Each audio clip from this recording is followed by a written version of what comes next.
Hello, everyone. Blue Star Saber here once again to do another Star Wars: The Mandalorian review. This is season 3, episode 2, or episode 18 overall, The Mines of Mandalore, in which the episode, which I will probably say previously on Mandalore scene, I feel like gave a much more insight to what happened with what happened between the Book of Boba Fett and the season, but heck, that's just me. But anyway, I'm going to try and do this review as quickly as I can, as I've got someone coming over in around a couple of minutes. But yeah. But anyway, the episode begins back at Tatooine. At first, I want to see where seems to be where the Boonta Eve is, where instead of pod races, there seems to be speeders. That I think is a bit of a shame because I really like seeing pod races, but you can do what you can do. But our favorite, mechanic Paleomoto is scamming a Rodian out of his speeder parts with the Jawas and all that stuff. Of course, she waits until he leaves before making a deal with the Jawas. Before Mando arrives with Grogu and all that stuff, and she gets embraced by Grogu, in which she wonders if he said his first word, pal, which if so, that's cute, but still, I don't think that'll be his first word, but yeah. But Mando is asking her to see if she can find the parts she needs to rebuild G11. She says that's impossible, though she does get the Jawas, and they say they can't find any parts like that here on Tatooine because that model is no longer built. So instead, she offers the surfaces of R5 and all that stuff. So Mando is not completely confident in his adventure expertise, as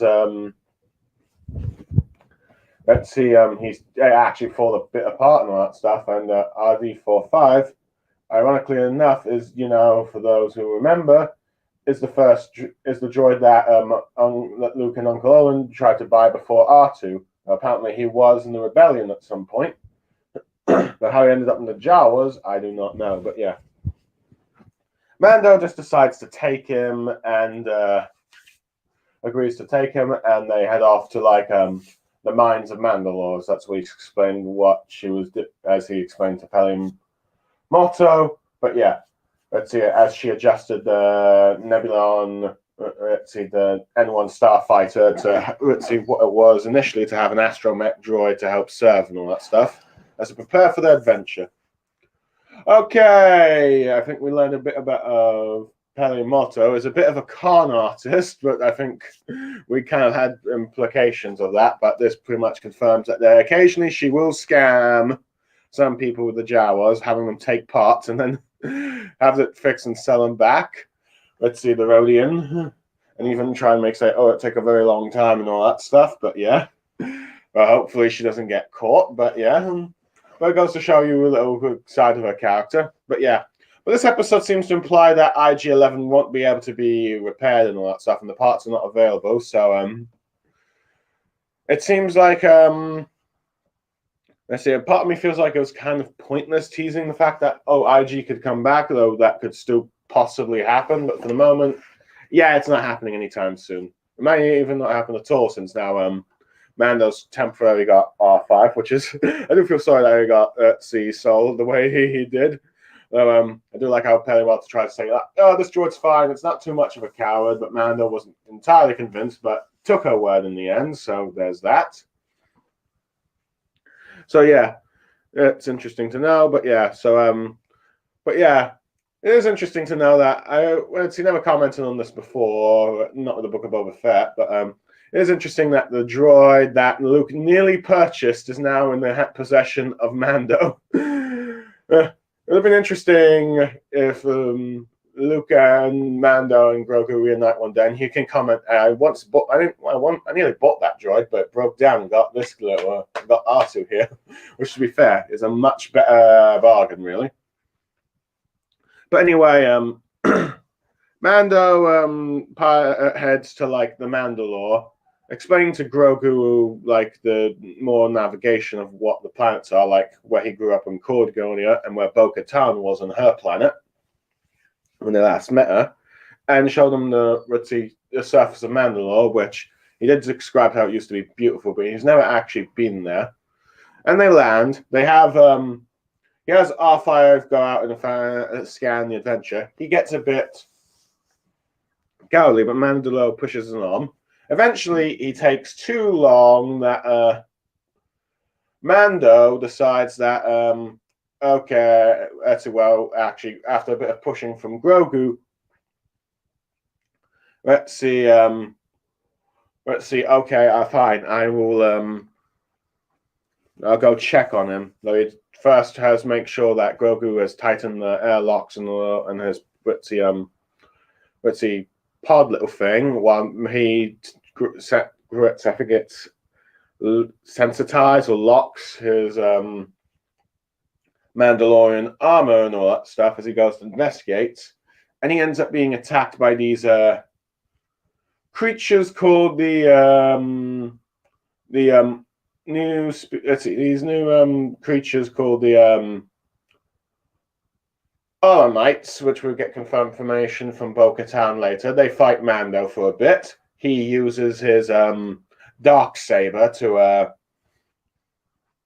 fight them off and all that stuff. Let's see. Now, granted, the lightsaber cuts are not like gory head slicing and all that stuff, just like bits of the arm and all that stuff. You know, sort of PG kind of like maiming, if you will. No, body parts dismaimed, but I guess let's see. Disney's being careful. I guess Disney is limiting what they can do with the show. Not to mention, I guess they think it'll probably take a bit of effects to try and cut off limbs and all that stuff. But who knows? But yeah, but either way, it's kind of cool fighting to seeing Mando.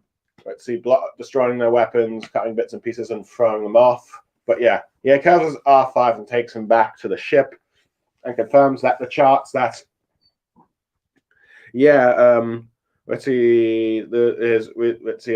R5 scans that yes the charts were wrong. Mandalore is breathable, so that gives him a sense of hope and that the mines can be located. First of all, I say at this bit, I do like how Mando has to encourage R5 to go and all that stuff, and I do like see how he is also explaining to Grogu like more of the navigation things as he is teaching him the ways of the Mandalorian. And we also learn a bit more about Mando, how he's never actually been to the surface of Mandalore and spent his life on Concordia, which makes sense since he was rescued by a sect from the Death Watch that became part of the Watch from the looks of things. But yeah, so it's interesting. And I do like oops, sorry, that's from one of my alarms. But I do like how Grogu was concerned for R5, which gets Mandalorian to come in and fight those Armites. Let's see. Granted, I kind of had a feeling once I saw the location scenery of this episode, I knew it was one of the ones that was shown in the trailer, which I was surprised that this was actually going to be Mandalore, but still. Let's do. I do like how you see all the ruins, the stone wastelands of Mandalore. Shows just how devastated the Empire's actions have on this planet and all that stuff.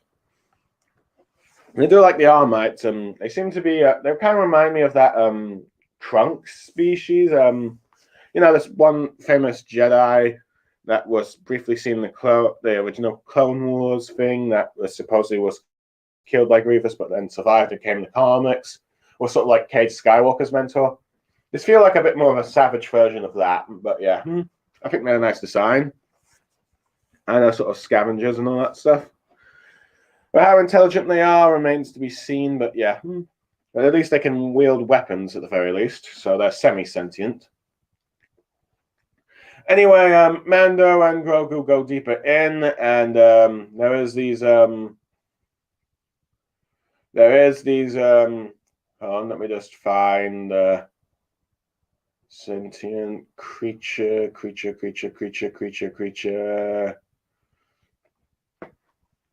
Well,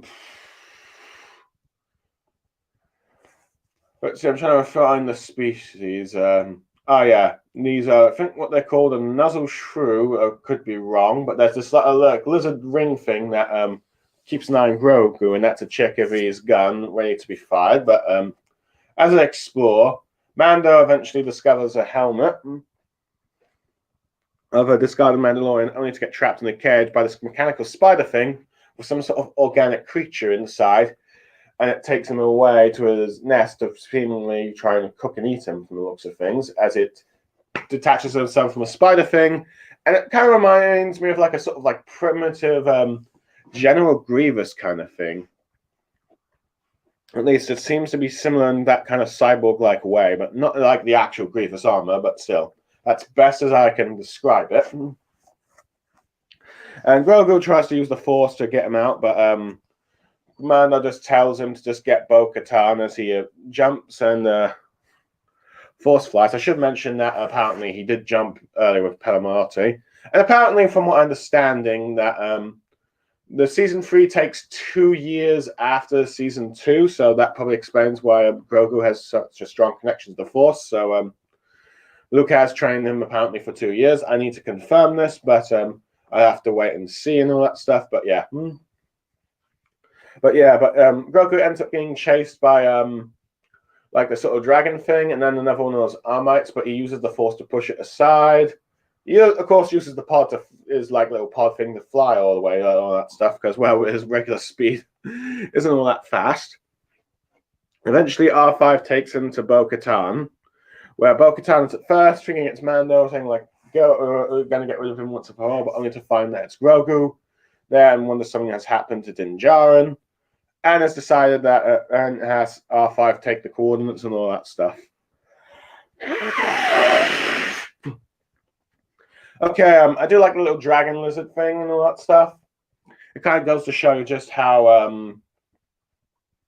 it's just kind of show you just how much some creatures have, let's see, infested like Mandalore. Now it's been a wasteland and all that stuff with more dangerous, let's see, creatures that you would not find in a more civilized society and all that stuff. I do like how Mandalore is just showing, let's see, Grogu like the area and cities and all that stuff, and how like the places look like let's see how the place was like how should I say once was and all that stuff. But yeah, I do like how I admit I was a bit surprised by this giant cyborg spider thing. I thought it was a bit out of place, but I guess some organic savage thing did survive here and rebuilt itself. I'm not really sure how that happened, but again, if more can survive and get spider legs, I'm sure something like this can happen. But I do like the sort of design. It kind of gives it sort of like a creepy like sort of vibe. And the organic eye thing, it was like that is the only, like a bit of its head is the only thing left of it, as it tries to cook Mando and all that stuff. And I do like how, let's see, Grogu tries to use the Force to free him, but is not quite strong enough to like fully get him out of there, so he has to run and all that stuff. And I do like how he uses the Force to jump and all that stuff. I believe we'll see a bit more of that from Grogu from now on, and of course using the Force to push that Armite out of his way. I do like how that even dragon tried to attempt to catch a Grogu even when it entered the ship for a little jump scare. But it's interesting that Bo-Katan, a bit deluded in her piece, it's like doesn't want to see Mando again. But I do like how once she gets information about Mandalore and all that stuff, that oh, it is believable, she is willing to go and save him. So yeah, Bo-Katan takes Grogu to Mandalore. She examines the place, has a bit of a chat with him, encourages him to not be afraid when he sees a dragon lizard thing again, and ends up talking about how this was like a once beautiful city, and even talks about how she met a few Jedi before him. Talks about that. It wasn't, tells Grogu whatever the Jedi might have told him about the Mandalorians, there was a time they got along. I do wonder if this is reference to like the Clone Wars and all that stuff. I am assuming that might be, let's see, well, it is, but who knows? But if not, there might be other cases where Mandalorians did team up with the Jedi. But yeah, it is interesting that she has this sort of conversation with him. Eventually, she finds a Although before that, she ends up fighting like the Armor Knights and blasts and kills a few of them and explains to Grogu what they are. And apparently they were on the wastelands of Mandalore outside the cities. But it's like, but you wonder if they survived. I wonder what else has survived, which might allude to what comes at the cliffhanger here. But yeah, but I do like the sort of conversation she has with Mandalore. I mean, with like Grogu about Mandalorians, the city in general, and how there were cases when the Jedi and Mandalorians did work together. They weren't always enemies, and that's fair enough. From what I can tell, Mandalorians are not necessarily evil like the Sith, but they're not like ritzy good like the Jedi. They're sort of in between. Sometimes they are allies or foes, depending on the situation to one or the other. I'm pretty certain after the Sith tried to destroy Mandalore and all that stuff with the Empire, I doubt the Mandalorians will ever follow the Sith again, but we'll have to wait and see. It depends how much they know about the details of the Sith involvement with the Galactic Empire. But yeah. So let's see. I do like how she's easily able to dispatch the Armites and all that stuff. So yeah, I do like how that little nod to that dragon's like, "I'll get you next time, Grogu," if you will. But yeah. But anyway, Bo-Katan finds Din Djarin. Let's see, he's able to retrieve the Darksaber after being shocked by that cyborg, let's see, salvage thing for a while. Cuts in pieces. Though granted, but we wonder if Mando's okay, as it seems like Mando's blood was being drained from the creature and all that stuff. But let's see, Din Djarin was able to warn her enough that after the cyborg detached its head from its main body, it went to the spider thing, and she ended up fighting it with the Darksaber and all that stuff. And managed to destroy the thing and rescue Din Djarin. I will admit, I do quite like the fact that Bo-Katan had the Darksaber. For a brief while, I thought Bo-Katan would be able to reclaim the Darksaber after saving Din Djarin, but that's not the case. But I do like how she's using it with a little shield. It's almost like a sword and buckler kind of situation. I do like how she's able to be quite efficient with it due to the fact she did once own the Darksaber. So there's that. She has a bit of a conversation with Mando and all that stuff. Letting Mando thanking her. She offers him a bit of soup that all Mandalorians in the young age should have eaten and all that stuff. But it is interesting that Din Djarin never had it and all that stuff. So I guess it goes to show that even Din Djarin does not have access to all of Mandalorian culture, everything about Mandalorian culture.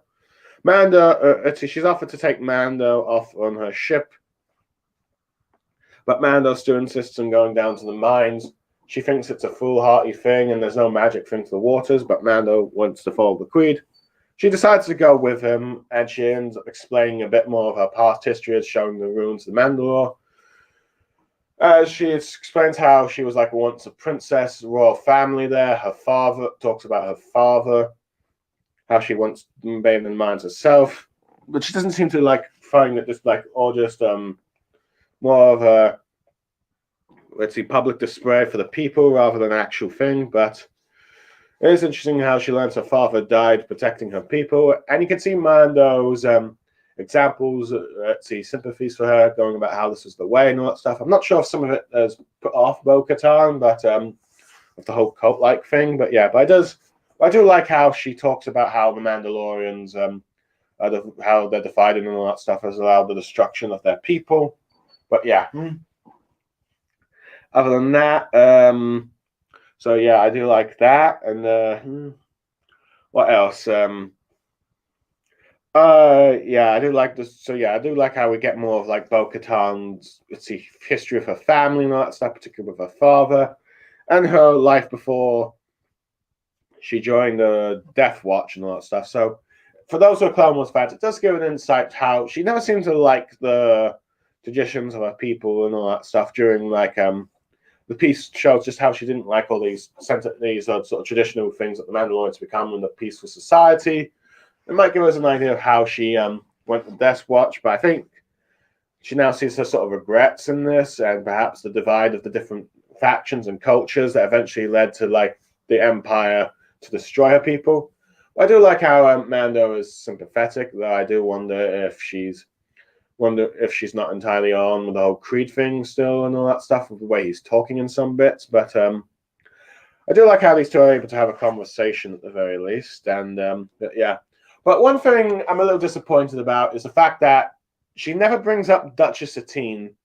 I really want to know how Mando would probably feel about how there was once a Mandalorian, how her sister once ruled Mandalore, and tried to let's see, bring a more peaceful society of pacifists and rather warriors. I wonder how Mando would have reacted to that.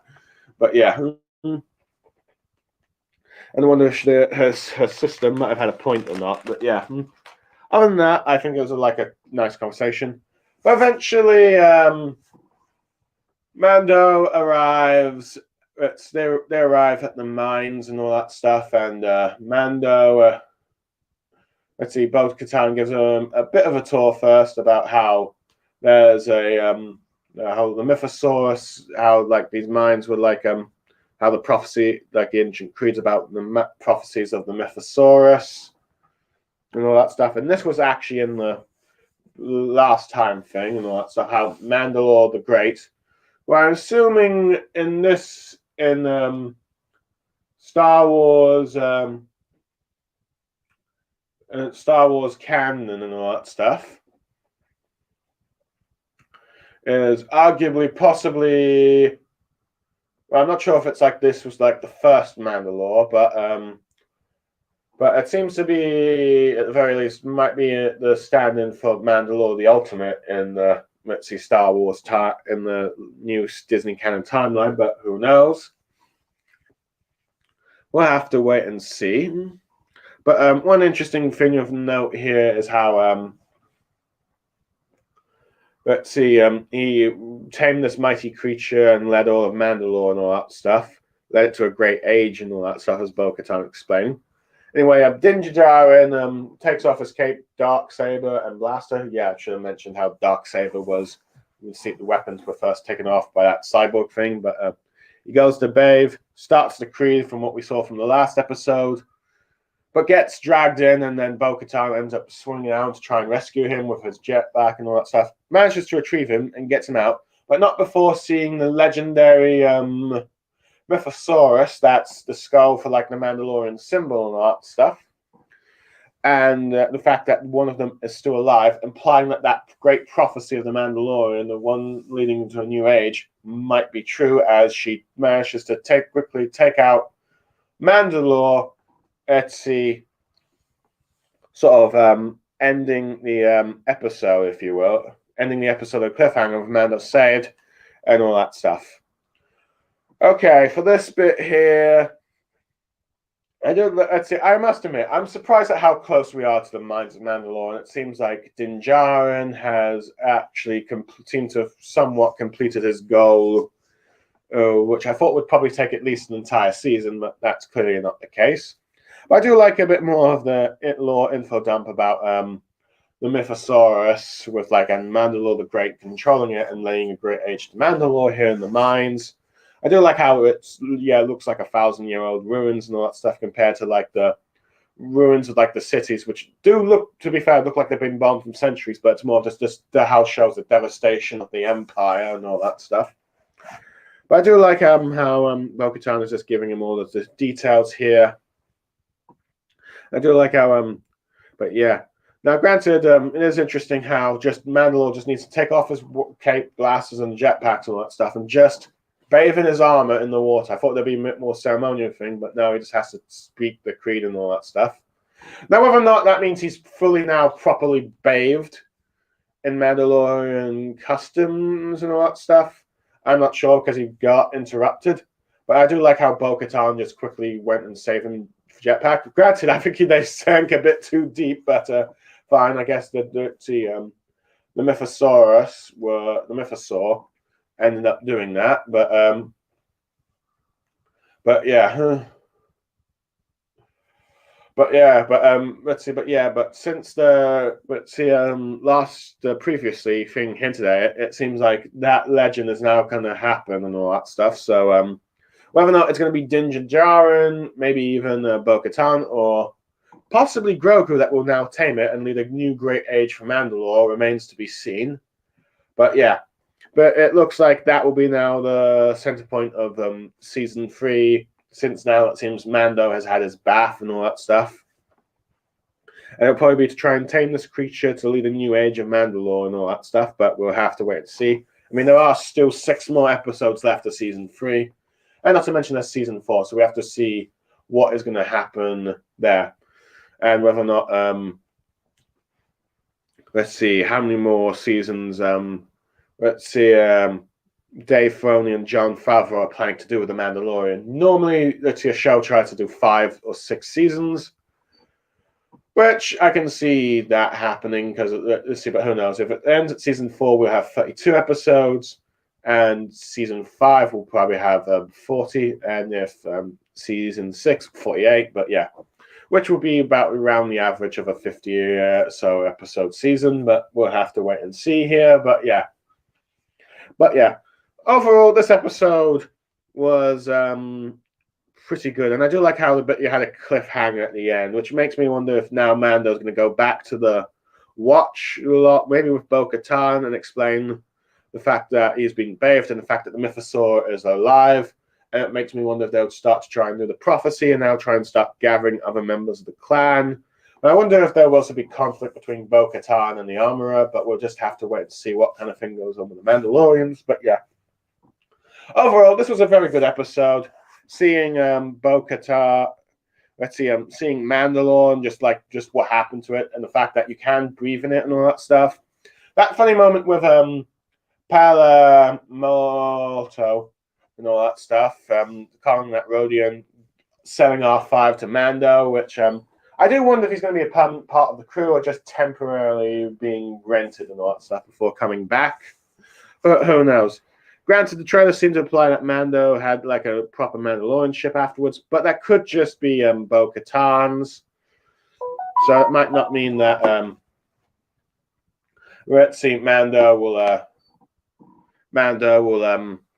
have the ship and all that stuff, and just still have the Nebula, the N1. So it would be a bit of a waste just to have that ship just introduced in the Book of Boba Fett in the last one season. But who knows?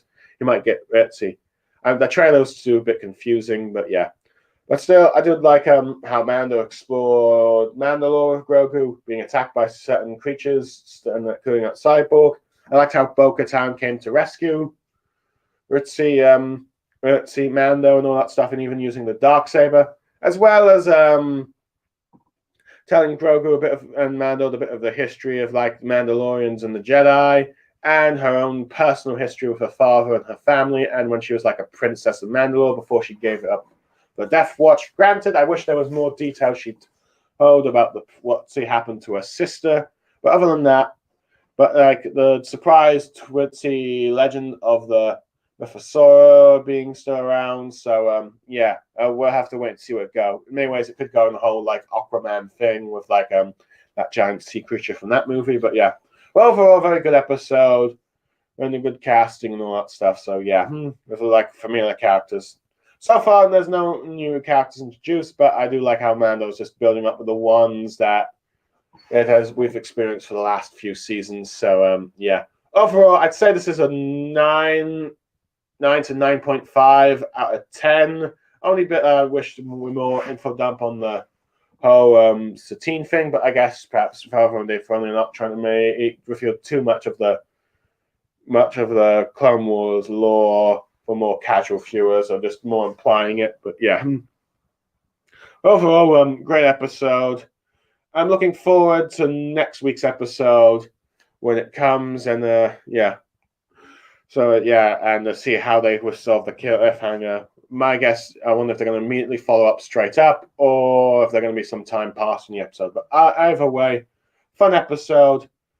And yeah, I am Blue Star Saber, signing out. May the Force be with you, and goodbye.